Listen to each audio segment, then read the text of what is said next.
বিসমিল্লাহির রহমানির রহিম।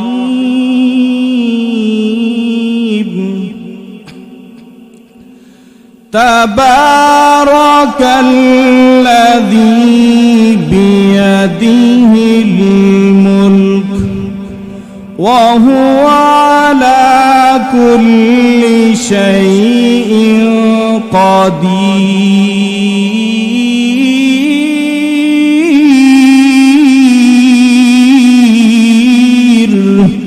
আল্লাহ পাক রব্বুল আলামিন বলে, তাবারাকা, বরকতময় সেই আল্লাহ, আল্লাযী বিয়াদিহিল মুলক, যার হাতে রয়েছে ক্ষমতা, যার হাতে রয়েছে সমস্ত পৃথিবীর ক্ষমতা। তাবারাকাল্লাযী বিয়াদিহিল মুলক, ওই বরকতময় সত্তা যার হাতে রয়েছে সমস্ত কিছুর ক্ষমতা। আল্লাযী বিয়াদিহিল মুলক ওয়া হুয়া আলা কুল্লি শাইইন কাদির, এবং সমস্ত কিছু করতে গিয়ে যার সক্ষমতা রয়েছে তিনি একজন, তার নাম কি? আল্লাহ। কে সেজন? আল্লাহ।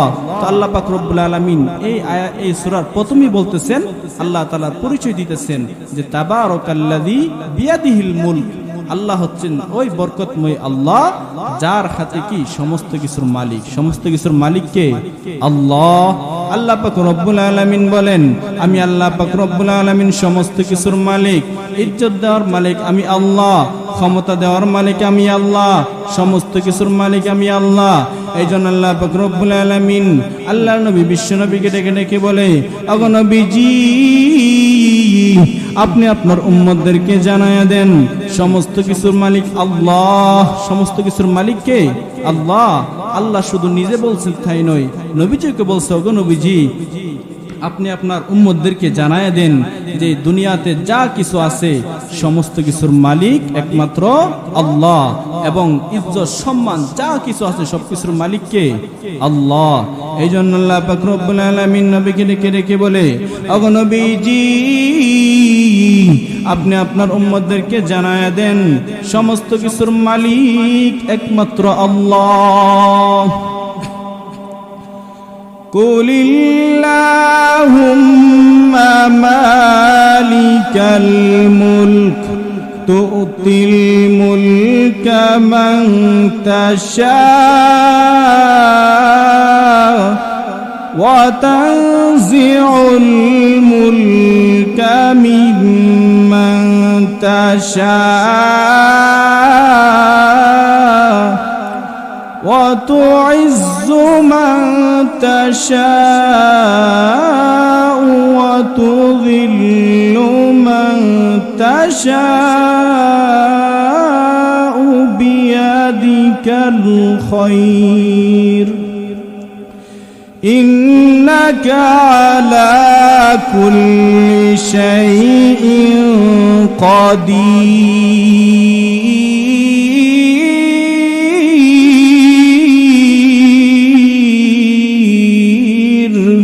আল্লাহ পাক রব্বুল আলামিন বলে, কুল, হে নবী আপনি বলে দিন, কুলিল্লাহুম্মা মালিকাল মুলক, এই যে রাজত্ব রয়েছে, ক্ষমতা রয়েছে, সবকিছুর মালিক আমি আল্লাহ।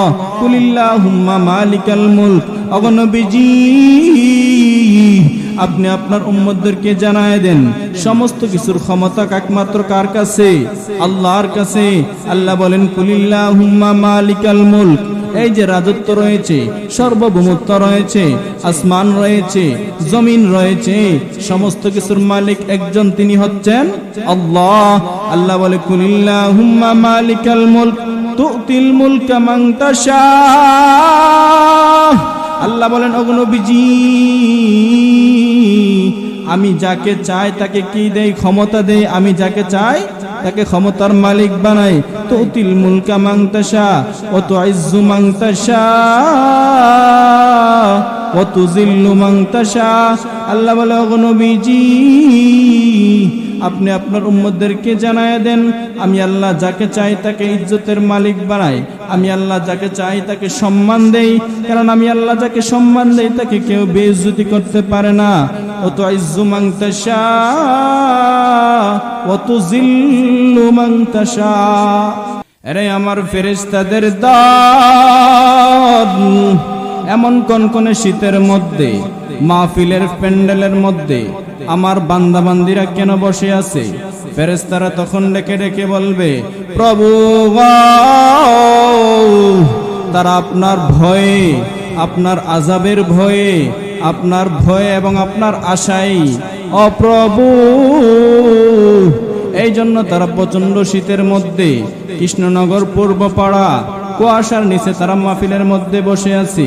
আল্লাহ পাক রব্বুল আলামিন ডেকে ডেকে বলবে, আরে ফেরেশতাদের দল, তারা কি আমি আল্লাহ তাআলার বানানো জাহান্নাম দেখেছে? আল্লাহ পাক রব্বুল আলামিনের কথা শুনে ফেরেশতারা বলে, প্রভু গো, তারা আপনার বানানো জাহান্নাম দেখে নাই। তখন আল্লাহ পাক রব্বুল আলামিন ডেকে ডেকে বলে, আরে ফেরেশতাদের দল, তারা কি আমি আল্লাহর বানানো জান্নাত দেখেছে? ফেরেশতারা ডেকে ডেকে বলে, প্রভু গো, তারা আপনার বানানো জান্নাতও দেখে নাই। আল্লাহ পাক রব্বুল আলামিন তখন ডেকে ডেকে বলবে, আরে ফেরেশতাদের দল, তারা কি আমি আল্লাহকে দেখেছি? ফেরেশতারা ডেকে ডেকে বলে, প্রভু গো, তারা আপনার বানানো জান্নাতও দেখে নাই, তারা আপনার বানানো জাহান্নামও দেখে নাই। ও মালিক, তারা আপনি আল্লাহকেও দেখে নাই। আল্লাহ পাক রব্বুল আলামিন ডেকে ডেকে বলে, আরে ফেরেশতাদের দল, তারা আমি আল্লাহর বানানো জান্নাতও দেখে নাই, তারা আমি আল্লাহর বানানো জাহান্নামও দেখে নাই, তারা আমি আল্লাহকে দেখে নাই। তারপর আমি আল্লাহ তাআলার এত পাগল, আমি আল্লাহ তাআলার জন্য তাদের অন্তরে এত ভয়। ও ফেরেশতাদের দল, তোমরা সাক্ষী থাকো, আমি আল্লাহ পাক রব্বুল আলামিন তাদের জীবনের সমস্ত গুনাহ ক্ষমা করে দিলাম। বলেন না সুবহানাল্লাহ। তাইলে হাদিসে কি আসছে যে যদি কেউ মাহফিলে বসে কোরআন হাদিসের আলোচনা শোনার জন্য বসে, আল্লাহ তাআলা সমস্ত গুনাহ কি করে দেন? ক্ষমা করে দেন। শুধু তাই নয়, শুধু তাই নয়, আল্লাহ বলে, ও ফেরেশতারা শুনো শুনো, শুধু গুনাহ ক্ষমা করলাম তাই নয়, তাদের যত গুনাহ ছিল প্রত্যেকটা গুনাহকে আমি আল্লাহ সওয়াব দ্বারা পরিপূর্ণ করে দিলাম। তো এই জন্য আজকে যে আমরা শীতের মধ্যে মাহফিলে আসছি, লাভ আছে না নাই? আছে, অবশ্যই আছে। কারণ হাদিসের মধ্যে আসছেন, যারা কোরআন হাদিসের আলোচনা শোনার জন্য বসে থাকে, আল্লাহ তাআলা তাদের জীবনের সমস্ত গুনাহ মাফ করে দেন। বলেন না সুবহানাল্লাহ। তো আমরা এখানে যারা আছি সকলের আমাদের কি আছে? গুনাহ আছে। গুনাহ আছে না নাই? অবশ্যই আমাদের কি আছে? গুনাহ আছে।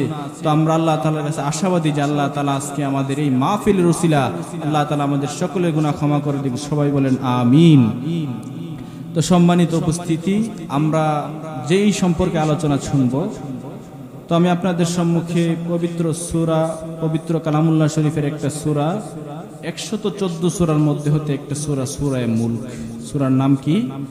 সূরায়ে মুলক। একটা সূরা আছে, 67 নম্বর সূরা। এই সূরা আমি আপনাদের সামনে তেলাওয়াত করেছি। তো এই সূরার মধ্যে আল্লাহ পাক রব্বুল আলামিন সর্বপ্রথম আল্লাহ তাআলার বরত্ব নিয়ে আলোচনা করেছেন। তারপরে আল্লাহ পাক রব্বুল আলামিন জীবন দিয়েছেন, মৃত্যু দিয়েছেন, এই সম্পর্কে আলোচনা করেছেন। তো আগে আমরা জানি এই সূরা সম্পর্কে। এই সূরাটার নাম হচ্ছে কি? সূরায়ে মুলক। মুলক শব্দের ব্যাখ্যা হচ্ছে সার্বভৌমত্ব, অর্থাৎ সমস্ত কিছুর মালিক একমাত্র একজন, তিনি কে? আল্লাহ। তো এই সূরার কিছু ফজিলত আছে। এই সূরার ফজিলত হচ্ছে, রাসূলুল্লাহ সাল্লাল্লাহু আলাইহি ওয়াসাল্লাম হাদিসের মধ্যে বলেন, ইন্না ফিল কুরআনি সূরাতুন, কুরআনের মধ্যে একটা সূরা আছে।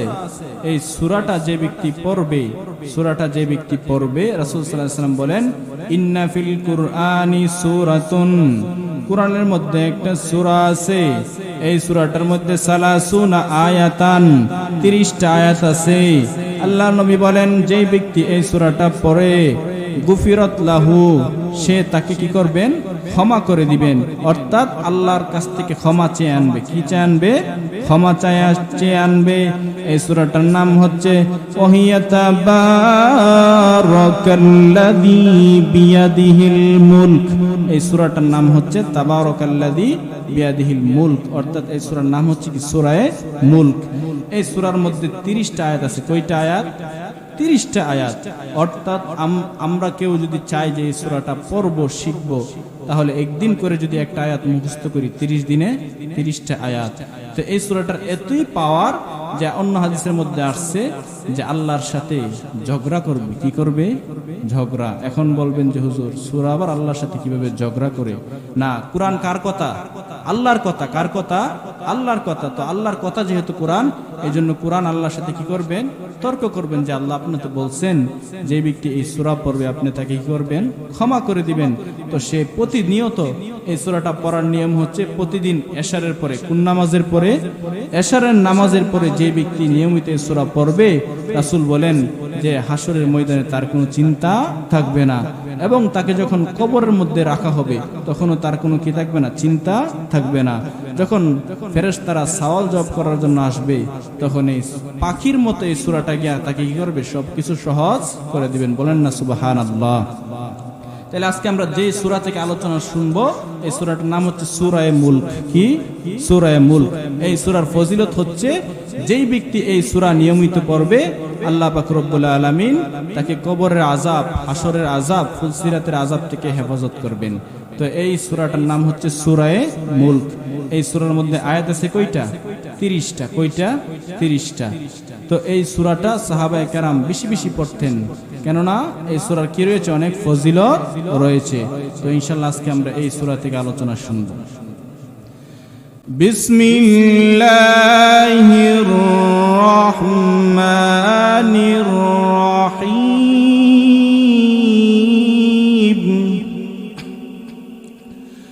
তাবারাকাল্লাযী বিয়াদিহিল মুলক ওয়া হুয়া আলা কুল্লি শাইইন কাদির।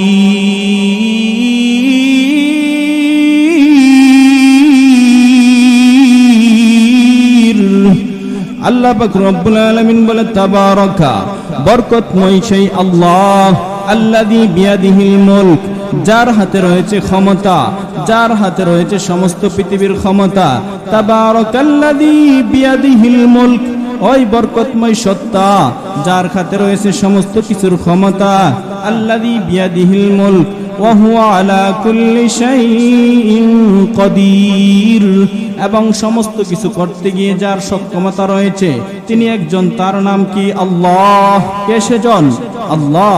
তো আল্লাহ পাক রব্বুল আলামিন এই সূরার প্রথমেই বলতেছেন, আল্লাহ তাআলার পরিচয় দিতেছেন যে তাবারাকাল্লাযী বিয়াদিহিল মুলক, আল্লাহ হচ্ছেন ওই বরকতময় আল্লাহ যার হাতে কি? সমস্ত কিছুর মালিক। সমস্ত কিছুর মালিক কে?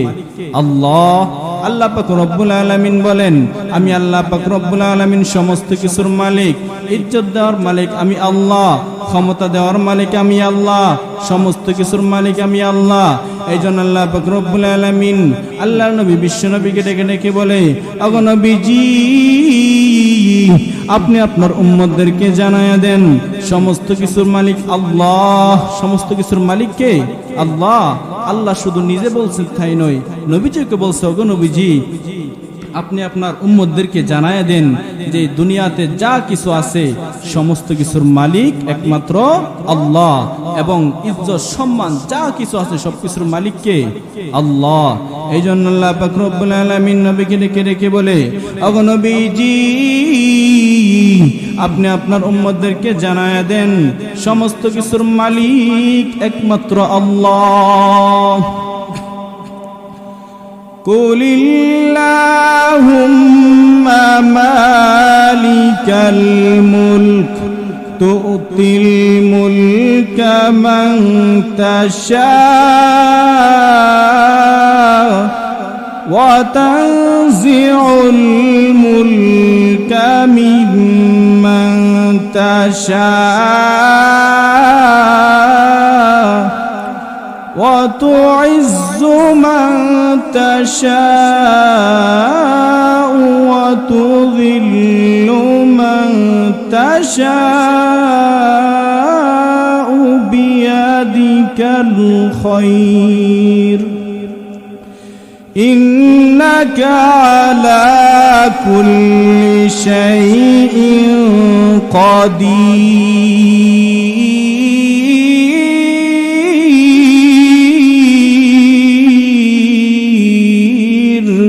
আল্লাহ পাক রব্বুল আলামিন বলে কুল হে নবী আপনি বলে দিন কুলিল্লাহুম্মা মালিকাল মুলক এই যে রাজত্ব রয়েছে ক্ষমতা রয়েছে সবকিছুর মালিক আমি আল্লাহ কুলিল্লাহুম্মা মালিকাল মুলক ওগো নবীজি আপনি আপনার উম্মতদেরকে জানায় দেন সমস্ত কিছুর ক্ষমতা একমাত্র কার কাছে আল্লাহর কাছে আল্লাহ বলেন কুলিল্লাহুম্মা মালিকাল মুলক এই যে রাজত্ব রয়েছে সার্বভৌমত্ব রয়েছে আসমান রয়েছে জমিন রয়েছে সমস্ত কিছুর মালিক একজন তিনি হচ্ছেন আল্লাহ আল্লাহ বলে কুলিল্লাহুম্মা মালিকাল মুলক তুতিল মুলকা মান তাশা আল্লাহ বলেন ওগো নবীজি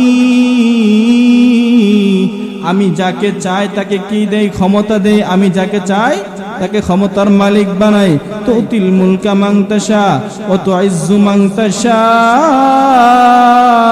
ওয়া তুযিল্লু মান তাশা আল্লাহ বলে ওগো নবীজি আপনি আপনার উম্মতদেরকে জানায় দেন আমি আল্লাহ যাকে চাই তাকে ইজ্জতের মালিক বানাই আমি আল্লাহ যাকে চাই তাকে সম্মান দেই কারণ আমি আল্লাহ যাকে সম্মান দেই তাকে কেউ বেইজ্জতি করতে পারে না ও তুইজ্জু মান তাশা ওয়া তুযিল্লু মান তাশা আল্লাহ বলেন ওগো নবীজি ইজ্জতের মালিক আমি আল্লাহ এবং বেইজ্জতের মালিকও কি আমি আল্লাহ কে ইজ্জত দেওয়ার মালিক কে আল্লাহ এবং ইজ্জত সম্মান কেড়ে নেওয়ার মালিক কে আল্লাহ তো এইজন্য আল্লাহ পাক রব্বুল আলামিন এই সূরার প্রথম আয়াতে বলেন তাবারাকাল্লাযী বিয়াদিহিল মুলক অর্থাৎ আল্লাহ হচ্ছেন তিনি যিনি বরকতময় সমস্ত কিছুর রাজত্ব একমাত্র একজনের কাছে তার নাম কি আল্লাহ আল্লাহ পাক রব্বুল আলামিন যাকে চান তাকে তিনি রাজত্ব দান করেন আল্লাহ পাক রব্বুল আলামিন যাকে চান তিনি ইজ্জত দান করেন এইজন্য আল্লাহ পাক রব্বুল আলামিন বলে ওগো নবীজি আপনি বান্দাদেরকে জানায়া দেন যে ইজ্জতের মালিক একমাত্র আমি আল্লাহ তারপর আল্লাহ পাক রব্বুল আলামিন এই সূরার দ্বিতীয় নম্বর আয়াতের মধ্যে বলেন الذي خلق الموت والحياة ليبلوكم أيكم أحسن عملا وهو العزيز الغفور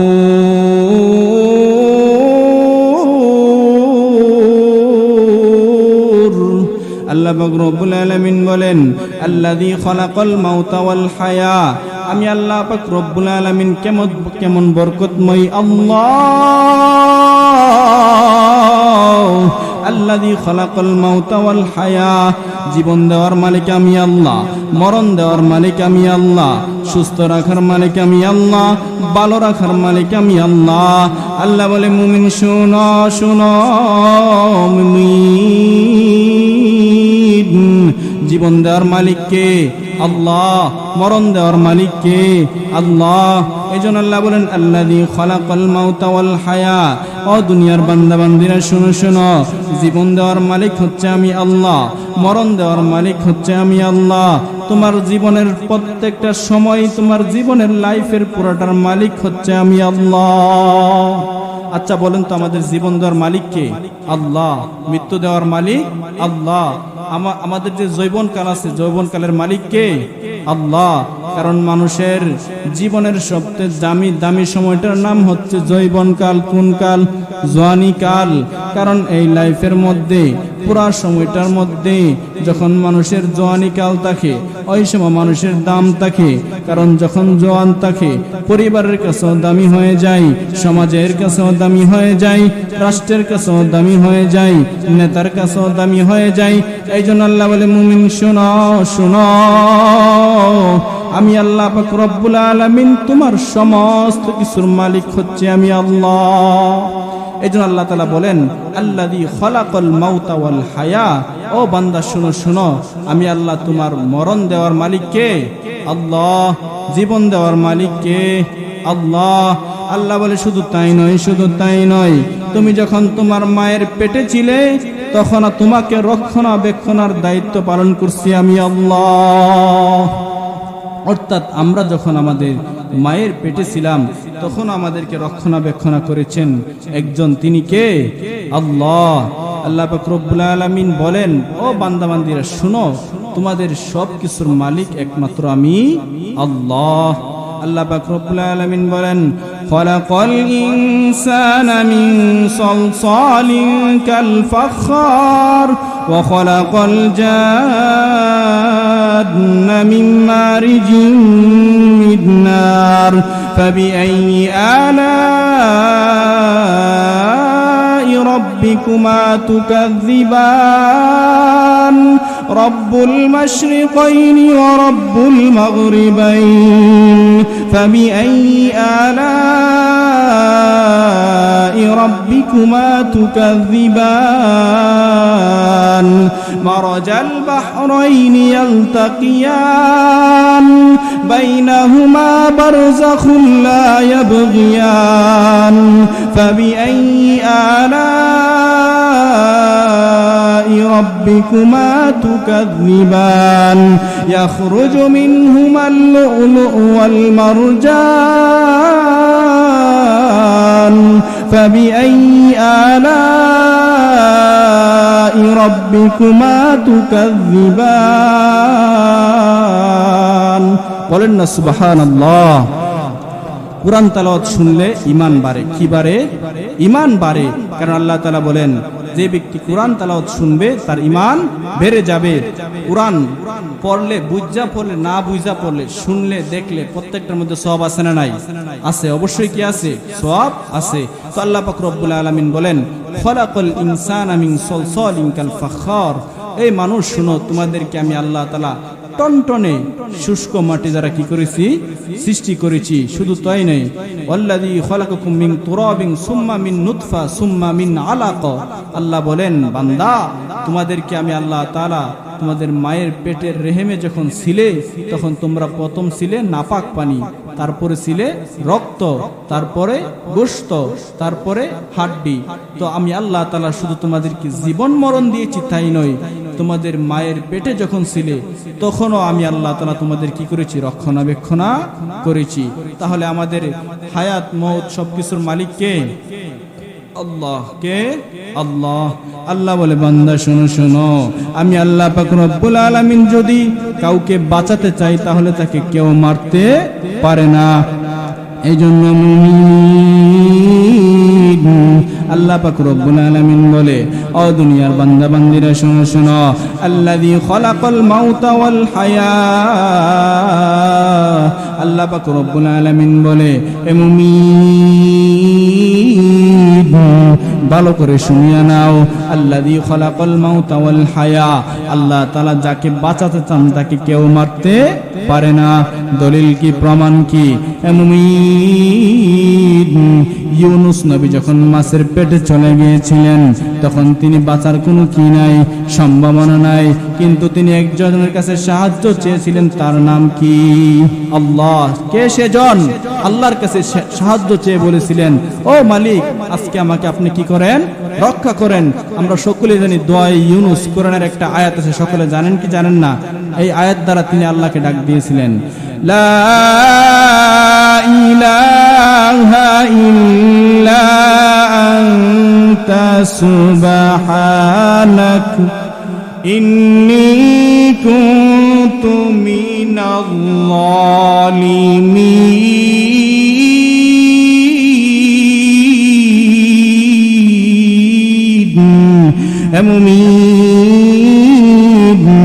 ইউনুস নবী যখন মাছের পেটে চলে গেল, রাত্রের অন্ধকার, সমুদ্রের অন্ধকার, মাছের পেটের অন্ধকার, আল্লাহ তাআলাকে ডেকে ডেকে বলে, প্রভু লা ইলাহা, আপনি ছাড়া কোনো ইলাহ নাই, আপনি ছাড়া কোনো মাবুদ নাই, ইল্লা আনতা সুবহানাক, আপনি অতি পবিত্র, আল্লাহ আপনি অতি পবিত্র, ইন্নী কুনতু মিনাজ জালিমিন, আমি নিজের উপর অন্যায় করেছি, নিজের উপর অপরাধ করেছি। ও প্রভু, এই কঠিন অন্ধকার থেকে আমাকে হেফাজত করেন।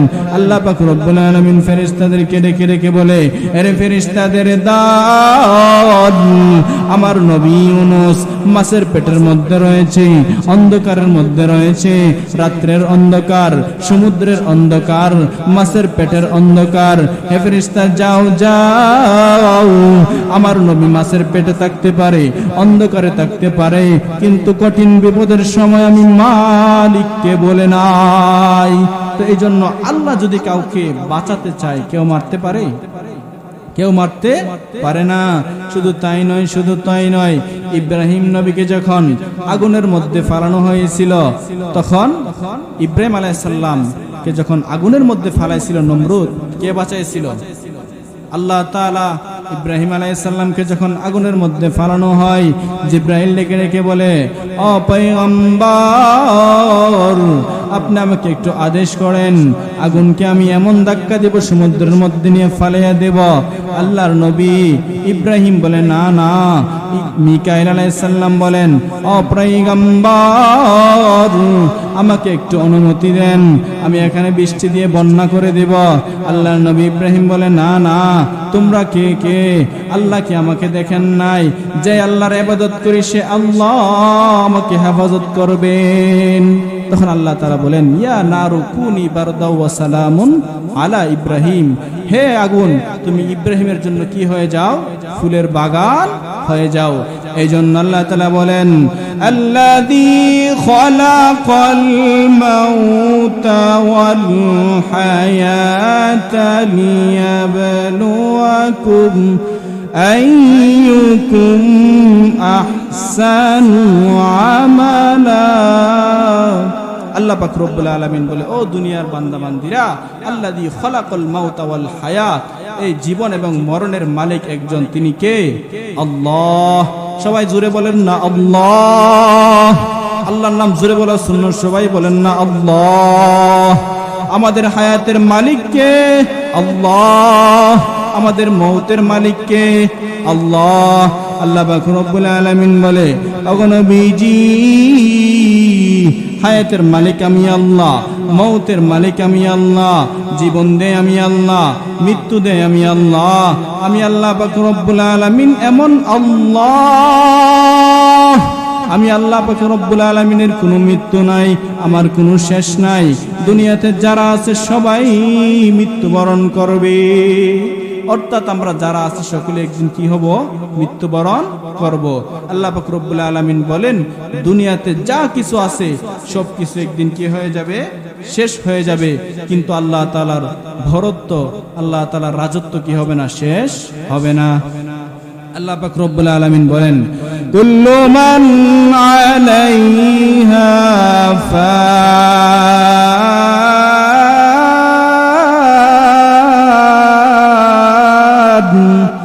ওয়া ইয়াবকা ওয়াজহু রাব্বিকা যুল জালালি ওয়াল ইকরাম।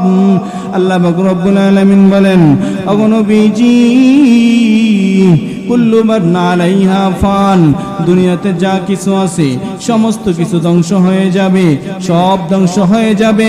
ওয়া ইয়াবকা ওয়াজহু রাব্বিকা যুল জালালি ওয়াল ইকরাম, একমাত্র আল্লাহ বাকি থাকবে, আল্লাহ তাআলার বরত্ব বাকি থাকবে, আল্লাহ তাআলার মহত্ব বাকি থাকবে।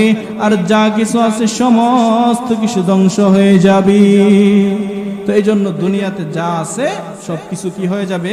ধ্বংস হয়ে যাবে। এই জন্য আমাদের মৃত্যুর মালিক কে? আল্লাহ। আমাদের জীবন দেওয়ার মালিক কে? আল্লাহ। এই জন্য আল্লাহ তাআলা বলেন, ওগো নবীজি, আপনি বলেন যে আমার মরণ, আমার জিন্দেগি, আমার সবকিছুর মালিক আল্লাহ। এই জন্য আল্লাহ তাআলা কোরআনের মধ্যে বলেন, কুল ইন্না সলাতি ওয়া নুসুকি ومحياي ومماتي لله رب العالمين।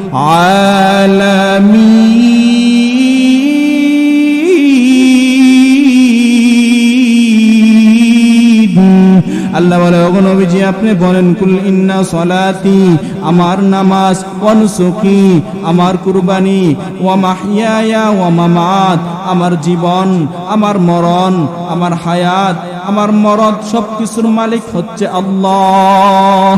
তাহলে আমাদের সবকিছুর মালিক কে? আল্লাহ। এইজন্য আল্লাহ বলেন, ওগো নবীজি আপনি আপনার উম্মতদেরকে জানায়া দেন, আপনার উম্মতের সবকিছুর মালিক হচ্ছে আমি আল্লাহ। আমাদের সবকিছুর মালিক কে? আল্লাহ। আমার জীবন, আমার মরণ, আমার জিন্দেগি, আমার জীবন, আমার মরণ, আমার জিন্দেগি, আমার জীবন, আমার মরণ, আমার জিন্দেগি, ইয়া ইলাহি কবুল কর মুদের বন্দেগি। আমার জীবন, আমার মরণ, আমার জিন্দেগি। এখন আসেন যে আল্লাহ তাআলা বলছে, আগে বলছে মরণের কথা, তারপর জীবনের মরণের কথা, তারপরে বলছে কি এর কথা? হায়াতের কথা। তাহলে প্রশ্ন জাগতে পারে যে হুজুর আগে তো আমাদের কি জীবন, তারপরে হচ্ছে আমাদের মরণ, তো আল্লাহ তাআলা আগে মরণের কথা বললেন কেন? কারণ মরণটা হচ্ছে আমাদের আগে, আমাদের আগে কি মরণ। তো এই আয়াতের ব্যাখ্যার মধ্যে মুফাসসিরিন কেরামগণ তিনটা ব্যাখ্যা লেখছে। কয়টা ব্যাখ্যা? তিনটা ব্যাখ্যার মধ্যে বলেন, প্রথম ব্যাখ্যা হচ্ছে আল্লাহ তাআলা বলেছেন আল্লাযী খালাকাল মাউতা ওয়াল হায়া, আগে মরণ তারপরে জীবন, আগে মরণ তারপরে জীবন। কিভাবে? ব্যাখ্যার মধ্যে লেখেন যে বান্দা যখন দুনিয়াতে আসে তখন সে আসার পরে কি হয়? মৃত্যুবরণ করে। কি করে? মৃত্যুবরণ করে। কেমন? কারণ আমরা যে দুনিয়াতে আসি, কই দিনের জন্য আসছি কোনো নির্ধারণ আছে? সময় নির্ধারণ আছে? সময় কি নাই? নির্ধারণ নাই।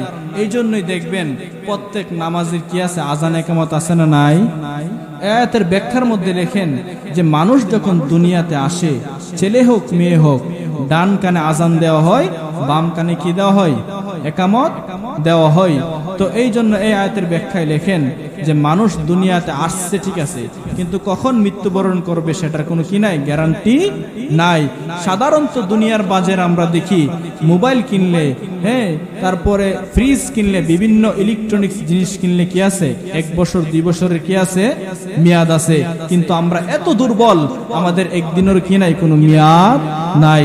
এই জন্য মুফাসসিরিন কেরামগণ বলেন যে মানুষ যখন দুনিয়াতে আসে তখন মানুষের ডান কানে আজান, বাম কানে কি দেওয়া হয়? একামত দেওয়া হয়। তখনই মানুষকে এলান করে দেওয়া হয় যে তোমার আজান একামত হয়ে গেছে, যেই কোনো সময় তোমার জানাজা হতে পারে। তো এই জন্য এই আয়াতের ব্যাখ্যার মধ্যে লেখেন যে আগে মৃত্যু, তারপরে কি? জীবন, তারপরে কি? জীবন। হাদিস শরীফের মধ্যে আসছে আমরা যে দুনিয়ার যে হায়াতটা পাইতেছি, এই হায়াতটা হচ্ছে কোনো ব্যক্তি যদি সমুদ্রের পাড়ে গিয়ে, সমুদ্রের মধ্যে পানি কম না বেশি? অনেক বেশি। এই সমুদ্রের মধ্যে যদি নিজের হাতের একটা আঙ্গুল ডুবাই, তারপরে যদি আঙ্গুলটা টান দে, কতটুকু পানি উঠবে? 1 ফুটা, বেশি হইলে 2 ফুটা। এই জন্য রাসূল বলেন যে এই 1-2 ফুটা এটা হচ্ছে কি? দুনিয়ার হায়াত। আর পুরা বাকি যে জিন্দেগিটা আছে এটা হচ্ছে কি? মরণের পরে যে সময়, সেই হায়াত। তো এই জন্য আমাদের আসল জীবন শুরু হবে কি? মৃত্যুর পরে। কখন শুরু হবে? মৃত্যুর পরে। এই জন্য আল্লাহ বলেন আল্লাযী খালাকাল মাউতা ওয়াল হায়াতা লিয়াবলুয়াকুম আইয়ুকুম আহসানু আমালা। আল্লাহ পাক রব্বুল আলামিন বলে, ও দুনিয়ার বান্দারা শুনো শুনো, আমি আল্লাহ পাক রব্বুল আলামিন কেন মৃত্যু দিলাম, আবার কেন জীবন দিলাম জানোনি? জানোনি? আল্লাযী খালাকাল মাউতা ওয়াল হায়া, আমি আল্লাহ মরণ দিয়েছি, আবার আমি আল্লাহ জীবন দিয়েছি। কেন জানোনি? আইয়ুকুম আহসানু আমালা, তোমাদের মধ্যে কে সুন্দর আমল করে সেটা দেখার জন্য। কিসের জন্য দিয়েছেন? কে সুন্দর আমল করে কি করছেন সেই জন্য দিয়েছেন। আল্লাহ বলে তোমাকে আমি জীবন দিয়েছি এই জন্য না ঢং ঢং যশ করবা, মন চাহি জিন্দিগি করবা, এমনি না না, এই জন্য তোমাকে আমি হায়াতটা দেই নাই, তুমি মন চাহি জিন্দেগি করবা, মনে যা চাই তা করবা, এই জন্য আমি আল্লাহ হায়াত দেই নাই, বরং আমি আল্লাহ দিয়েছি আইয়ুকুম আহসানু আমালা, অর্থাৎ তোমাদের মধ্যে যাদের আমলটা, কার আমলটা সুন্দর সেইটা দেখার জন্য। কিটা দেখার জন্য? কার আমল সুন্দর। এখানে আল্লাহ বলে নাই আকসারু আমালা, কার আমল বেশি সেটা দেখে না, বরং কার আমল সুন্দর সেটা কে দেখেন? আল্লাহ দেখেন। আপনি আমল কম করতে পারেন, কিন্তু আপনার আমল যদি কম হয়, যদি সুন্দর হয়, তাহলে আল্লাহর কাছে সেটা কি? অধিক প্রিয়। কারণ হাদিসের মধ্যে রাসূল বলেন, ক্বালা রাসূলুল্লাহি সাল্লাল্লাহু আলাইহি ওয়াসাল্লাম আখলিস দীনাকা ইয়াকফিকাল আমালুল কলিল, অর্থাৎ আখলিস দীনাকা ইয়াকফিকাল আমালুল কলিল, তুমি তোমার দিনকে, ঈমানকে খাঁটি করো, অল্প আমলি নাজাতের জন্য যথেষ্ট হয়ে যাবে। এই জন্য আমাদের ঈমানের মধ্যে যদি বেজাল না থাকে, আমরা যদি অল্প আমলও করি, তাহলে আল্লাহর কাছে কবুল হবে। ঠিক কিনা বলেন? তো এই জন্য আল্লাহ তাআলা আমাদেরকে হায়াত এবং মৌত কেন দিছেন? কে সুন্দর আমল করে সেটা দেখার জন্য। কি দেখার জন্য? কে সুন্দর আমল করে এটা দেখার জন্য আল্লাহ তাআলা আমাদেরকে কি দিয়েছেন? হায়াত এবং মৌত দিয়েছেন। এই জন্য আমাদের কি করতে হবে? সুন্দর আমল করতে হবে। কি করতে হবে? সুন্দর আমল করতে হবে। কারণ দুনিয়াটা হচ্ছে আমাদের জন্য কি? পরীক্ষার হল। কি হল? পরীক্ষার হল। তো এই জন্য আল্লাহ পাক রব্বুল আলামিন বলে, বান্দারা, আমি দুনিয়ার মধ্যে তোমাদেরকে প্রশ্ন দিয়ে দিয়েছি, তোমরা যদি সঠিকভাবে সেই প্রশ্ন উত্তর দিতে পারো, তাহলে তোমাদের ঠিকানা কোথায়? জান্নাত। কোথায়? জান্নাত। জান্নাতের মধ্যে কি থাকবে? জান্নাতের মধ্যে বিভিন্ন রকমের নাজ নিয়ামত থাকবে। কি থাকবে?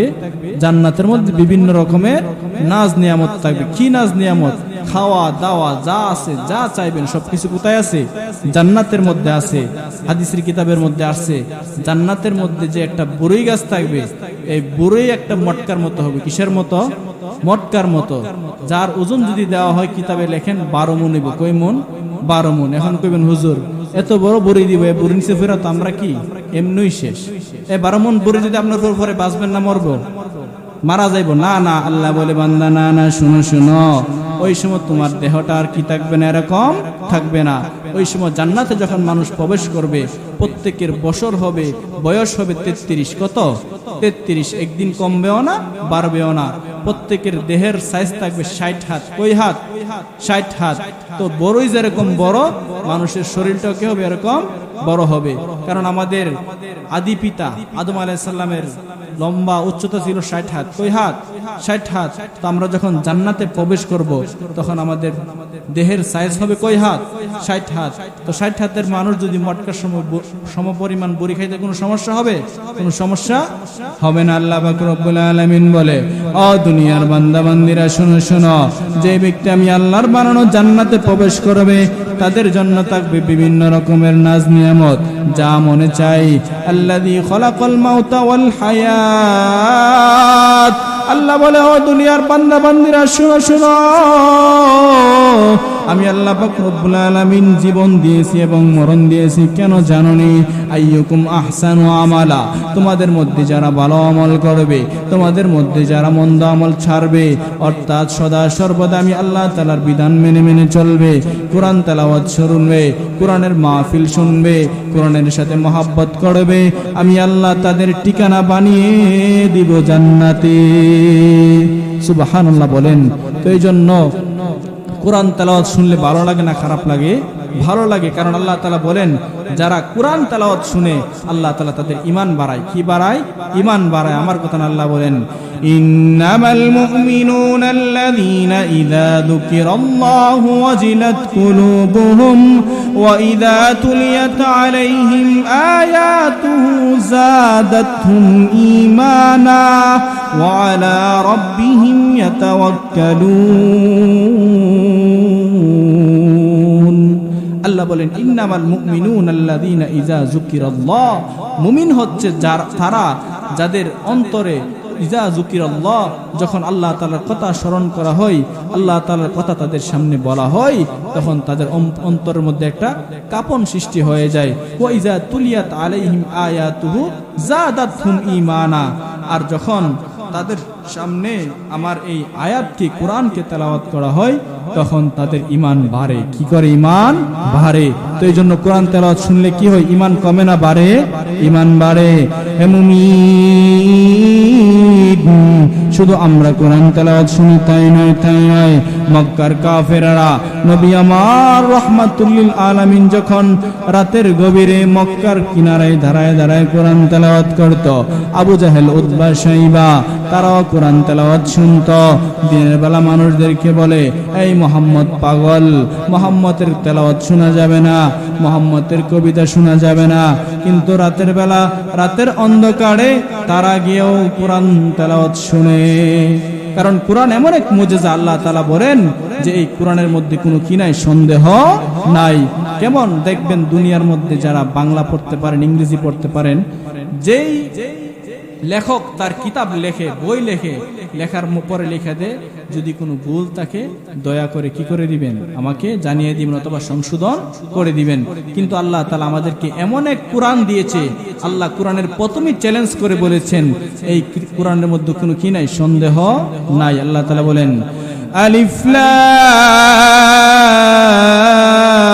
মিম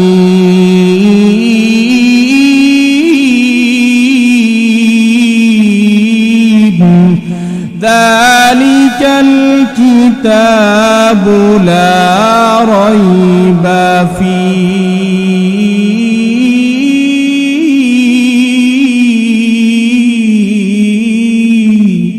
আল্লাহ পাক রব্বুল আলামিন বলেন, যালিকাল কিতাবু লা রাইবা ফি। হে দুনিয়ার বান্দাবান্দিরা শুনো, আমি আল্লাহ তাআলা যে কোরআন নাজিল করেছি এই কোরআনের মধ্যে কোনো কি নাই? সন্দেহ নাই। এমন কি এই কোরআনকে কেউ কি করতে পারবে না? উলট পালট করতে পারবে না, কম বেশি করতে পারবে না। কারণ আমি আল্লাহ পাক রব্বুল আলামিন এই কোরআনের কি নিয়েছি? জিম্মাদারি নিয়েছি।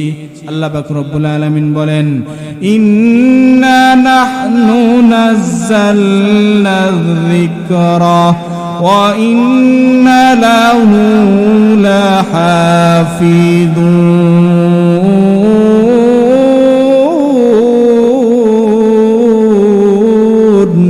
আল্লাহ পাক রব্বুল আলামিন বলে, এই দুনিয়ার বান্দাবান্দিরা শুনো, আমি আল্লাহ তাওরাত নাজিল করেছি, কিন্তু তাওরাতের হেফাজত করার দায়িত্ব নেই নাই। আমি আল্লাহ জাবুর নাজিল করেছি, কিন্তু জাবুরের হেফাজতকারীর দায়িত্ব আমি আল্লাহ তাআলা নেই নাই। আমি আল্লাহ ইনজিল নাজিল করেছি, কিন্তু ইনজিলের হেফাজতের দায়িত্ব স্বীকারোক্তি আমি আল্লাহ তাআলা দেই নাই। কিন্তু আমি আল্লাহ তোমাদেরকে যে কোরআন দিয়েছি, কুরআনুল হাকিম দিয়েছি, আমি আল্লাহ পাক রব্বুল আলামিন এই কোরআনের হেফাজতের দায়িত্ব গ্রহণ করেছি। তো এই জন্য আজ পর্যন্ত কেউ আমাদের কোরআন কি করতে পারে নাই? কম বেশি করতে পারে নাই। কারণ বর্তমানেও পারবে না। কারণ আলহামদুলিল্লাহ আমাদের মহল্লায় মহল্লায়, পাড়ায় পাড়ায় কোরআনের হাফেজ আছে না নাই? আপনি যত বড় আলেমই হন, যদি ছোট্ট একটা হাফেজের সামনে কোরআন তেলাওয়াত আপনি ভুল পড়েন, সাথে সাথে সে কি করে দিবে? আপনার কোরআনে ভুল ধরে দিবে। তো এই জন্য কারো সাধ্য নাই কি করবে? কোরআনকে পরিবর্তন করবে। এই জন্য মুরব্বী বাবারা আমার, যুবক ভাইয়েরা আমার, মক্কার কাফেররা কোরআন তেলাওয়াত শুনতো। নবী যখন কোরআন তেলাওয়াত করত, আবু জাহেল, উতবা, শাইবা দিনের বেলা আইন করে দিল, এই মক্কার মানুষ ভালো করে শুনিয়া নাও, তোমাদের মধ্যে কাউকে যদি দেখি মুহাম্মদের কোরআন তেলাওয়াত শুনতে যাও, তাহলে তোমাদেরকে মারাত্মক প্রকারের কষ্ট দেওয়া হবে, দৌড়া লাগানো হবে, ফাঁসিতে ঝুলানো হবে, কেউ কোরআন তেলাওয়াত শুনতে পারবে না। হে মুমিন, এই আইন করার পরে, এই আইন জারি করার পরে যখন দিন গড়িয়ে সন্ধ্যা হয়ে গেল, আবু জাহেল, উতবা, শাইবা তারা প্রতিদিন নবীজির কোরআন তেলাওয়াত শুনতো। কিন্তু আজকে যখন নিজে আইন করে ফেলছে, কোরআন তেলাওয়াত শোনার জন্য যাইতে পারে না। আবু জাহেলের চোখে ঘুম নাই, উতবার চোখেও ঘুম নাই, শাইবার চোখেও ঘুম নাই। তারা চিন্তা করতেছে, হাই রে, প্রতিদিন তো মুহাম্মদের তেলাওয়াত শুনে শুনে আমরা ঘুমাইতাম, আজকে তো আমরা আইন করেছি মুহাম্মদের তেলাওয়াত কেউ শুনতে পারবে না। এখন যদি আজকে আমরা আইন করে আমরা হয়ে যাই, তাহলে তো আমাদের মান সম্মান আর থাকবে না, সরদারি থাকবে না, মাতাব্বরি থাকবে না। এই জন্য তারা চিন্তিত। স্ত্রীরা ডেকে ডেকে বলে, এই স্বামী কি হলো আপনার, ছটফট করতেছেন, ঘুমান না কেন? আবু জাহেল তার স্ত্রী উম্মে জামিলকে ডেকে ডেকে বলে, আরে উম্মে জামিল, আমি একটু বাহিরে যেতে চাই। উম্মে জামিল ডেকে ডেকে বলে, না না, আমার মতো সুন্দরী স্ত্রী রেখে তুমি কোথায় যাইতে চাও? তোমার কোনো অনুমতি নাই। আবু জাহেল বলে, না না, আমি একটা ভালো কাজে যাইতেছি। উম্মে জামিল ডেকে ডেকে বলে, ইয়া আবা জাহেল, হ্যাঁ আবু জাহেল, শোনো শোনো, গভীর রাত্রি তুমি আমার মতো স্ত্রী রেখে কোথায় যাইবা? আবু জাহেল বলে, হ্যাঁ স্ত্রী তোমাকে বলা যাবে না, আমি একটা ভালো কাজে যাইতেছি। এর নবীর উম্মতের দল, মক্কার কাফেররা পর্যন্ত কোরআন শোনার জন্য পাগল ছিল। তখন আবু জাহেল, উতবা, সাইবা সকলের চোখে ঘুম নাই। কি নাই? ঘুম নাই। দেখবেন মানুষ যদি ঘুমানোর আগে অভ্যাস করে যে চা খাইতে হইব, তাহলে চা না খাইলে কি আসে না? ঘুম আসে না। ঘুমের আগে অভ্যাস করছে যে পান খাওয়া লাগে, পান না খাইলে কি আসে না? ঘুম আসে না। এমনই ভাবে মক্কার কাফেররা যদিও কোরআনের বিরোধিতা করত, দিনের বেলা কোরআনের বিরোধিতা করত, কিন্তু রাতের বেলা চুপি চুপি গিয়ে কি শুনতো? তারা কোরআন তেলাওয়াত শুনতো। তখন আবু জাহেল বলে, ও স্ত্রী, আমি একটা ভালো কাজে যাইতেছি, তোমাকে আমি বলতে পারবো না। তখন আবু জাহেলের স্ত্রীর নাম হচ্ছে উম্মে জামিল। নাম কি? উম্মে জামিল, অনেক সুন্দরী, রূপসী। সে বলতেছে, না, আমার মতো স্ত্রী রেখে তুমি এত রাত্রে কোথায় যাবে? আমার কাছে বইলাই যাইতে হবে। তখন তার আবার কাবা শরীফে মানত, কাবারে কি করত? অনেক শ্রদ্ধা করত। তখন তার স্ত্রীকে ডেকে ডেকে বলে, ও আমার স্ত্রী, তোমাকে আগে আমাকে ওয়াদা দিতে হবে, কাবার কসম করে বলতে হবে, দিনের বেলা নয়, কিয়ামতের আগ পর্যন্ত, মৃত্যুর আগ পর্যন্ত এই কথা কাউকে বলা যাবে না। তখন উম্মে জামিল বলছে, আচ্ছা ঠিক আছে, আমি মৃত্যুর আগ পর্যন্ত এই কথা কারো কাছে বলবো না। তখন আবু জাহেল বলে, ও স্ত্রী, আমি তো প্রতিদিন মুহাম্মদের বাতিজা মুহাম্মদ তার তেলাওয়াত শুনতাম, আজকে তার তেলাওয়াত শুনি না বিদে আমার কি আসতেছে না? ঘুম আসতেছে না, আমি একটু তার তেলাওয়াত শুনতে চাই। তখন উম্মে জামিল বলে, আমারও তো মনে চায় আমি কি করি, একটি কোরআন তেলাওয়াত শুনি। তো আপনাদের ভয়ে আমি কি করতে পারি না, বলতে পারি না। তো স্বামী স্ত্রী একসাথে রওনা হইবে। দিনটা আবার গরমের দিন। কিসের দিন? গরমের দিন। কি মানুষ কাপড় চোপড় বেশি পরে না কম পরে? কম পরে। কিন্তু আবু জাহেল কো, না স্ত্রী, যদি কোরআন তেলাওয়াত আমার সাথে যেতেই চাও শোনার জন্য, তাহলে ভালো কইরা কম্বল দিয়ে কি করো, চেহারাগুলা ডেকে ফেলো। কারণ আমরা তো কি মক্কার সর্দার। মানুষ যদি, সাধারণ মানুষ যদি দেখে যে আমরা কোরআন তেলাওয়াত শোনার জন্য যাইতেছি, তাহলে আর কি মান সম্মান থাকবে না। তখন কিতাবের মধ্যে লেখেন, আবু জাহেল 2টা চাদর পেঁচাইছে, তার স্ত্রী 3টা চাদর পেঁচায়া মুহাম্মদ রাসূল সাল্লাল্লাহু আলাইহি সাল্লামের কোরআন তেলাওয়াত শোনার জন্য মক্কার পাশে গিয়ে দাঁড়াইছে। তখন ওই দিক দিয়া আবু জাহেল তো চলে গেছে। উতবা সাহেবারা মনে করতেছে, আজকে তো যে আলটিমেটাম দেওয়া হয়েছে, মনে হয় কেউই গেছে না, আমরা কি করি, এই ফাঁকে একটু কোরআন তেলাওয়াত শুনে আসি। তো আল্লাহ তাআলার কি কুদরত! কারণ আল্লাহ পাক রব্বুল আলামিন বলেন, দুনিয়ার বান্দারা, কাফেররা, মুশরিকরা কৌশল করে, এই কি করে, ষড়যন্ত্র করে। আর আল্লাহ কি করে, কৌশল অবলম্বন করে। যে তারা ষড়যন্ত্র করছিল যে সকলকে কি করবো, মুহাম্মদের কোরআন তেলাওয়াত থেকে দূরে সরাইয়া দিমু। এই জন্য তারা কি করছে, একটা চক্রান্ত করছে। আল্লাহ পাক রব্বুল আলামিন বলেন, আমি আল্লাহ কি করেছি, কৌশল অবলম্বন করেছি। আল্লাহ তাআলা কোরআনের ভাষায় বলেন, ওয়ামাকারু ওয়ামাকারাল্লাহ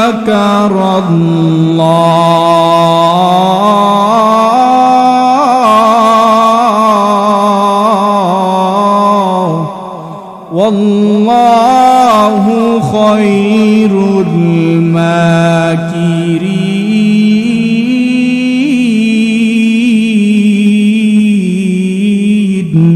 আল্লাহ পাক রব্বুল আলামিন বলে, ওগো নবীজি, ওয়ামাকারু ওয়ামাকারাল্লাহ, তারা চক্রান্ত করে, আমি আল্লাহ কৌশল অবলম্বন করি।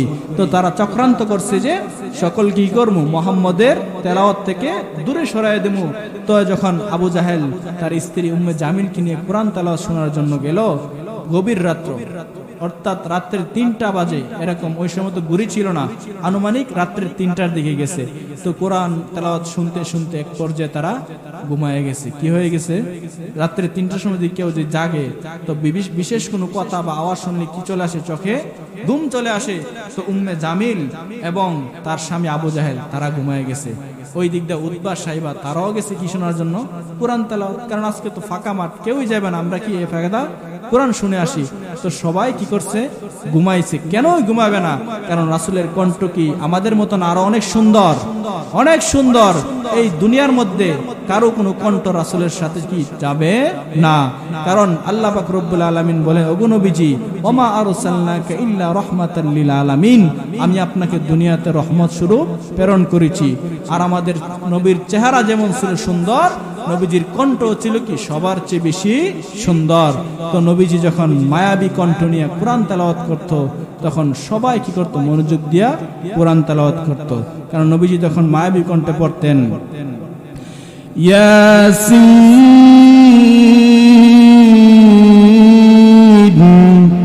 ওয়াল কুরআনিল হাকীম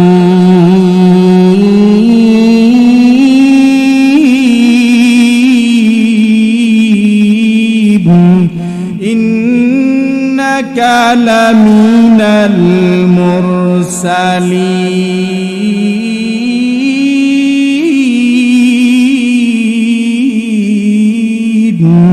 আল্লাহ পাক রব্বুল আলামিন বলে, ওগো নবীজি, আপনি কোরআন তেলাওয়াত করেন। কিভাবে কোরআন তেলাওয়াত করবেন? অরাত্তিলিল কুরআন তারতিলা, তারতিল সহকারে কোরআন তেলাওয়াত করেন। অর্থাৎ নবীজির কোরআন তেলাওয়াতের স্টাইল ছিল কি? এক আয়াত এক আয়াত করে কি করতেন? তিনি পড়তেন। নবীজির পিএস খাদেম যে ছিল হযরত আনাস, তাকে জিজ্ঞাসা করা হলো, হে আনাস, নবীজির কাইফা কিরাআত রাসূলুল্লাহ সাল্লাল্লাহু আলাইহি ওয়াসাল্লাম, যে নবী করিম সাল্লাল্লাহু আলাইহি ওয়াসাল্লামের কোরআন তেলাওয়াতের স্টাইলটা কেমন ছিল? তখন তিনি বলেন যে নবীজি এক আয়াত এক আয়াত করে কি করতেন? কোরআন তেলাওয়াত করতেন। কারণ নবী করিম সাল্লাল্লাহু আলাইহি ওয়াসাল্লামের কণ্ঠ ছিল কি অনেক সুন্দর। আল্লাহ পাক রব্বুল আলামিনের কারিশমা। আল্লাহ পাক রব্বুল আলামিন যখন আবু জাহেল এবং তার স্ত্রী উম্মে জামিল কোরআন তেলাওয়াত শুনতে শুনতে ঘুমায় গেল, এক পর্যায়ে ঘুম হতে হতে সকাল হয়ে যখন সূর্যের আলো তাদের চেহারায় চলে আসলো, হে মুমিন, আবু জাহেল ঘুম থেকে জায়গা দেখে সূর্যের আলো দেখা যায়। তখন তার স্ত্রীকে দৌড়ায় গিয়ে বলে, ও প্রাণের স্ত্রী, চলো চলো, এখন যদি মানুষ আমাদেরকে দেখে ফেলে, আমাদের আর সর্দারগিরি থাকবে না, আমাদের আর নেতাগিরি থাকবে না, চলো চলো, দৌড়ায় চলো। দৌড়ায় তারা বাড়ির দিকে রওনা হয়ে গেল। এ মুমিন, অর্থাৎ আল্লাহ পাক রব্বুল আলামিন যদি কাউকে ধরা ফালাইতে চায়, তা কখনো কি করতে পারে না? বাঁচতে পারবে না। আল্লাহর কি কুদরত! মানে আবু জাহেল, উতবা, সাইবা সবাই গিয়ে এক রাস্তায় একসাথে, সবাই কি একসাথে কি ওয়াদা করছিল যে আমরা কোরআন তেলাওয়াত শুনবো না, কিন্তু কোরআন তেলাওয়াত শুই না গিয়া সকালে সবাই এক রাস্তায়। তখন উতবা সাইবা কো, কি আবু জাহেল, কই গেছিলা? কো, না এখানেই গেছিলাম। কো, না তুমি তো রাসূলের নবীজির কোরআন শোনার জন্য গেছিলা। কো, তোমার কাছে প্রমাণ কি আমি যে মুহাম্মদের কোরআন তেলাওয়াত শোনার জন্য গেছি? ওই যে দেখো, যে কম্বলটা দেখছো, তার স্ত্রী যে দূর দিছে, দূর দেওয়ার মধ্যে একটা কম্বল ওইখানে ফালাই দিয়ে এসে বসছে। তো বলতেছে, এই যে দেখছো নি কম্বলটা, এটা চিনুনি? চিনি। কইটা কার? আমারই তো। এই যে দেখো, তুমি যে কোরআন তেলাওয়াত শোনার জন্য গেছো, এই প্রমাণ আমার কাছে আছে। তখন আবু জাহেল বলতেছে, দেখ ভাই, তো যা লাগে আমি তা দিব, তুই এই কথা মানুষের কাছে কি করিস না, প্রকাশ করিস না। তো এই জন্য মক্কার কাফেররা কি করতো? কোরআনের বিরোধিতা করত, কিন্তু কোরআনকে তারা কখনো কি করতে পারে না? বন্ধ করতে পারে নাই। আজকেও যারা কোরআনের বিরুদ্ধে বলবে, হাদিসের বিরুদ্ধে বলবে, তারা শেষ হয়ে যাবে, কিন্তু কোরআন শেষ হবে না। ঠিক কিনা বলুন? কারণ কোরআন আছে, কোরআন থাকবে, কোরআন আছে, কোরআন থাকবে। এই জন্য আল্লাহ পাক রব্বুল আলামিন বলেন যে কোরআনের জিম্মাদার আমি আল্লাহ নিয়েছি। কে নিয়েছেন? আল্লাহ পাক রব্বুল আলামিন নিয়েছেন। এই জন্যই তো আল্লাহ বলেন, ইন্না নাহনু নাযালনা যিকরা, ইন্না নাহনু নাযালনা যিকরা ওয়া ইন্না লাহু লাহাফিজুন।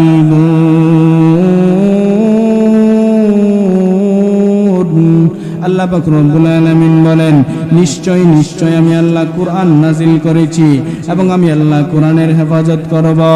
মুমিন, ভালো করে শুনিয়া নাও, দুনিয়ার যদি কোনো কাফের, কোনো মুশরিক, কোনো বেঈমান এই কুরআনকে দমাতে চাই, কুরআনের আওয়াজ বন্ধ করতে চাই, কখনো কোরআনের আওয়াজ বন্ধ করতে পারবে না, বরং যে কোরআনের বিরুদ্ধে লাগবে সে ধ্বংস হয়ে যাবে। ঠিক কিনা বলেন? কারণ কোরআনের বিরোধী কইরা কেউ কি করতে পারে নাই, বাঁচতে পারে নাই। তো এই জন্য আমরা যে আলোচনায় ছিলাম, আল্লাযী খালাকাল মাউতা ওয়াল হায়া, আল্লাহ বলে আমি জীবন এবং মরণ দিয়েছি কেন? লিয়াবলুয়াকুম আইয়ুকুম আহসানু আমালা।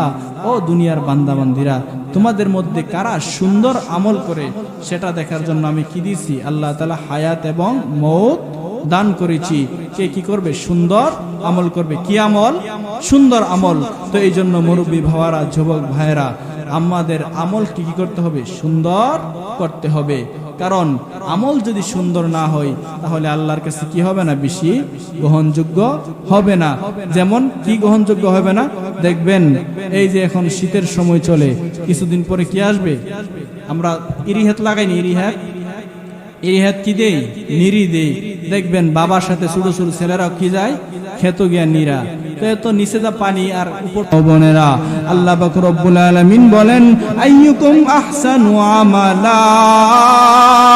আমি আল্লাহ পাক রব্বুল আলামিন দেখি কারা ভালো আমল করে, কার আমলটা সুন্দর। যার আমলটা হবে সুন্দর তার প্রতিদান আমি আল্লাহর কাছে থাকবে সুন্দর। আর যার আমল ভালো হবে না, আমল সুন্দর হবে না, এই আমল আমি আল্লাহর কাছে গ্রহণযোগ্য হবে না। এই জন্য ভাইরা আমার, বন্ধুরা আমার, যতটুকু আমরা আমল করতে পারি সুন্দরভাবে আমল করতে হবে। আমলের মধ্যে কোনো ঘাটতি রাখা যাবে না। সুন্দরভাবে ওযু করতে হবে, সুন্দরভাবে নামাজ পড়তে হবে। কারণ আল্লাহ পাক রব্বুল আলামিন বলে, ও দুনিয়ার বান্দা বান্দিরা ভালো করে শোনো, আমি আল্লাহ পাক রব্বুল আলামিন তাদের আমলটাই গ্রহণ করি। কদ আফলাহাল মুমিনুন আল্লাযীনা হুম ফী সালাতিহিম খাশিউন। ওই সমস্ত বান্দাবান্দিরা সফল, ওই সমস্ত বান্দাবান্দিরা সাকসেস, ওই সমস্ত বান্দাবান্দিরা সফল কাম। আল্লাযীনা হুম ফী সালাতিহিম খাশিউন, যারা নিজের নামাজকে দৃঢ়স্থিরতার সাথে আদায় করে, স্পিরিটে নামাজ পড়ে না, দৃঢ়স্থিরতার সাথে ধীরে ধীরে নামাজের ছোরা পড়ে, ধীরে ধীরে নামাজের তাসবিহ পড়বে। আল্লাহ বলে ওই সমস্ত বান্দাবান্দিরাই হবে সফল। তো এই জন্য আল্লাহ তাআলা কি বেশি আমলের কথা বলছে না সুন্দর আমলের কথা? সুন্দর আমল হতে হবে। আমল কি হতে হবে? সুন্দর হতে হবে। যদি আমলটা সুন্দর হয়, এই জন্য তো রাসূল হাদিসের মধ্যে বলেন, আখলিস দীনাকা ইয়াকফিকাল আমালুল কলিল। যদি আমলটা ভালো হয় তাহলে অল্প আমলই কি হবে? নাজাতের জন্য যথেষ্ট হয়ে যাবে। তো এই জন্য আমাদের আমল কি করতে হবে? সুন্দর করতে হবে। কারণ আমল যদি সুন্দর হয় তাহলে মৃত্যুটা সুন্দর হবে। মৃত্যু যদি সুন্দর হয় কবরটা সুন্দর হবে। কবর যদি সুন্দর হয় তাহলে হাসর সুন্দর হবে। হাসর যদি সুন্দর হয় মিজান সুন্দর হবে। মিজান যদি সুন্দর হয় ফুলসিরাত সুন্দর হবে। আর ফুলসিরাত যদি সুন্দর হয় জান্নাতটা সুন্দর হবে। তো এই জন্য দেখবেন ছাত্রছাত্রীরা যে পরীক্ষা দেয়, পরীক্ষা ভালো হলে কি হয়? পরীক্ষার রেজাল্ট ভালো হয়। আর পরীক্ষার রেজাল্ট যদি ভালো হয়, পরীক্ষার পরে যে পুরস্কার দেওয়া হয় পুরস্কারটা কি হয়? ভালো হয়। তো এই দুনিয়াটা আমাদের জন্য কিসের জায়গা? পরীক্ষার জায়গা। কিসের জায়গা? পরীক্ষার জায়গা। অনেকে বলে যে হুজুর পরীক্ষার জায়গা তো বুঝছি, কিন্তু আমরা 5 ওয়াক্ত নামাজ পড়ি, রোজা রাখি, আমাদের এত কষ্ট, আমাদের যে সুযোগ সুবিধা, যারা নামাজ পড়ে না, রোজা রাখে না, আল্লাহর জিকির করে না, তাদেরও কি সমানই কি রয়েছে? নিয়ামত রয়েছে। দেখবেন পরীক্ষার হলের মধ্যে গিয়া যে ছাত্ররা সুন্দরভাবে লিখতেছে, তাকে যেমন পরীক্ষার যে গার্ড আছে, হ্যাঁ, তাকে যেমন সুযোগ সুবিধা দেওয়া হইতেছে, যে সে বলছে ফ্যান চালান, ফ্যান চালানো হইতেছে, লাইট চালান, লাইট চালানো হইতেছে। অথচ পরীক্ষার যে নিয়ন্ত্রক আছে সে দেখতেছে, সে কি লিখতেছে? ভুল লিখতেছে। ওই সময় কিছু তাকে বলে? কিছুই বলে না, কারণ এটা কি? পরীক্ষার হল। আবার ওই দিক দিয়ে যে ভালো করে লিখতেছে সুন্দর উত্তর দিতেছে, সুন্দরভাবে লিখতেছে, তাকেও কি সমান সুবিধাই দিতেছে। তখন যে খারাপ লেখে সে তারা রেখে রেখে বলে, দেখছ উত্তর ভুল লিখতেছি, তারপরও স্যার আমার সাথে কত সুন্দর ব্যবহার করতেছে। তো আর যে ভালো লাগতেছে সে বলে এখন বুঝবা না, সময় হইলে কি বুঝবা। কিতা হইছে তে, কি কিতা হইছে তে, অর্থাৎ যে খারাপ লাগতেছে সে বলে কিতা হইছে তে। কিতা হইছে তে যখন পরীক্ষার রেজাল্ট আসবে তখন কি আসবে তোমার বুঝে আসবে। তো এমনই ভাবে যারা দুনিয়াতে এই নামাজ পড়ে না, রোজা রাখে না, হজ করে না, যাকাত দেয় না, পর্দা করে না, তাদেরকে যখন বলা হয় যে ভালো আমল করেন, তো কিতা হইছে তে, কি কিতা হইছে তে। তো জাহান্নামে যখন ওই দিন ফালানো হইবে তখন বুঝে আসবে কিতা হইছে তে। তো এই জন্য দুনিয়ার মধ্যে কিছু মানুষ আছে ইবাদত তো করেই না, উল্টা আরো কি করে, বললে কি বলে না আমরা কি আছি সঠিক আছি। না, ইবাদত করতে হবে, কি করতে হবে, ইবাদত করতে হবে। এই জন্য আল্লাহ তাআলা বলেন আইয়ুকুম আহসানু আমালা, তোমাদের মধ্যে কার আমলটা সুন্দর এটা আমি আল্লাহ দেখি। কারণ আমাদের সবকিছু কার জন্য, আল্লাহর জন্য। আমাদের জীবন আল্লাহর জন্য, আমাদের মরণ আল্লাহর জন্য, আমাদের নামাজ কার জন্য, আল্লাহর জন্য, আমাদের সবকিছু আল্লাহর জন্য। এই জন্য আল্লাহ তাআলা নবীকে বলেন, ওগো নবী আপনার উম্মতদেরকে আপনি জানায় দেন, কুল ইন্না সালাতি ওয়া নুসুকি ওয়া মাহইয়ায়া ওয়া মামাতি লিল্লাহি রাব্বিল আলামিন।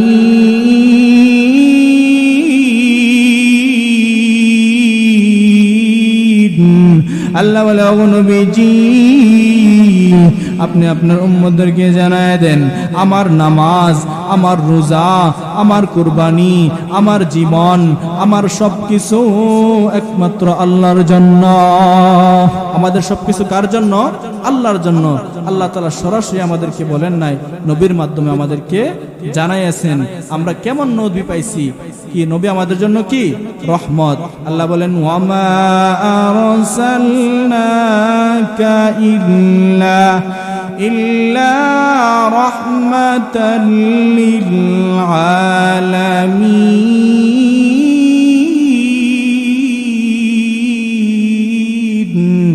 আল্লাহ পাক রব্বুল আলামিন বলেন, আমি আপনাকে উম্মতের জন্য রহমত স্বরূপ পাঠাইছি। কি স্বরূপ?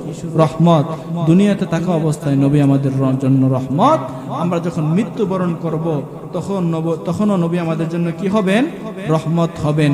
কারণ ওই দিন হাসরের কঠিন ময়দানে নবী যখন মাকামে মাহমুদে বৈশা বৈশা কান্না করবে, তখন আল্লাহ পাক রব্বুল আলামিন বলবে, ওগো নবীজি আপনি তো উহুদের ময়দানে, তায়েফের ময়দানে অনেক কান্না করছেন, আজকে আপনাকে কান্না করতে হবে না। ভাইরা আমার, বন্ধুরা আমার নবী কেমন কান্না করছে, নবী কেমন এতিম ছিল, কিতাবের মধ্যে লেখেন, মুমিন একদিন বিকাল বেলা নবী আমার খেলার মাঠে বসে বসে কান্না করতেছে। মা মেনে ডেকে ডেকে বলে, সন্তান আমি মা একটা মুহূর্তের জন্য বুঝতে পারি নাই, বিকাল গড়িয়ে সন্ধ্যা হয়ে গেছে, এখনো কেন তুমি বাড়িতে যাও না? নবী আমার ডেকে ডেকে বলে, ওগো মা আমি প্রতিদিনের লক্ষ্য করে দেখেছি, প্রতিদিন যখন খেলা শেষ হয়ে যায় আমার বন্ধুরা তখন এসে বসে যায়, সাথে সাথে তাদের বাবারা তাদেরকে বাড়িতে নিয়ে যায়। ওগো মা আজকে আমি লক্ষ্য করে দেখেছি আমার এক সাথী, আমার এক বন্ধু, সে যখন খেলাধুলা শেষ করলো তখন তার বাবা এসে তাকে কুলে নিয়ে নিল। কুলে নেওয়ার পর তার এক গালে, ডান গালে একবার চুমু খায়, বাম গালে একবার চুমু খায়। ওগো মা আমার বাবা কয়? আমার বাবা দিয়ে আমাকে নেওয়ার জন্য কোনোদিন আসে না। মা মেনা চোখের পানিগুলা ছেড়ে ছেড়ে রেখে রেখে বলে, আরে সন্তান তোমার বাবা তুমি যখন মায়ের পেটে ছিলে তখন ইন্তেকাল করেছেন। তো এই জন্য মুরব্বী বাবারা, যুবক ভাইয়েরা, আমার নবী দুনিয়ার মধ্যে উম্মতের জন্য কান্না করেছে, কবরের মধ্যে উম্মতের জন্য কান্না করে। এর নবীর উম্মতের দল, নবী আমার রহমত। এত কান্না করে কিসের জন্য? উম্মতের জন্য। হে মুমিন, এই জন্য নবীকে কষ্ট দেওয়া যাবে না, নবীকে কাঁদানো যাবে না, নবীর সুন্নত মতো চলতে হবে। ভাইয়েরা আমার, বন্ধুরা আমার, নবীর সুন্নত মতে চলতে আমরা রাজি আছি না নাই? তো এই জন্য আমরা আজকে যে বিষয়টা আলোচনা করতেছিলাম, সূরা মুলক। কি সূরার নাম? কি? সূরা মুলক। এই সূরার মধ্যে 30টা আয়াত আছে। কয়টা আয়াত? 30টা আয়াত। এই 30টা আয়াত, এই সূরা মুলক যারা তেলাওয়াত করবে, আল্লাহ তাআলা তাদের কবরের আযাব মাফ করে দিবেন। আল্লাহ পাক রব্বুল আলামিন আমাদের সকলকে এই সূরা মুলক শিখে দেখে আমল করার তৌফিক দান করুন। সকলে বলে আমিন। আলহামদুলিল্লাহ। সবাই বলেন আলহামদুলিল্লাহ। আলহামদুলিল্লাহ। হুজুর আমাদের মাঝে উপস্থিত হয়েছেন, এখনই আলহামদুলিল্লাহ বয়ান করবেন।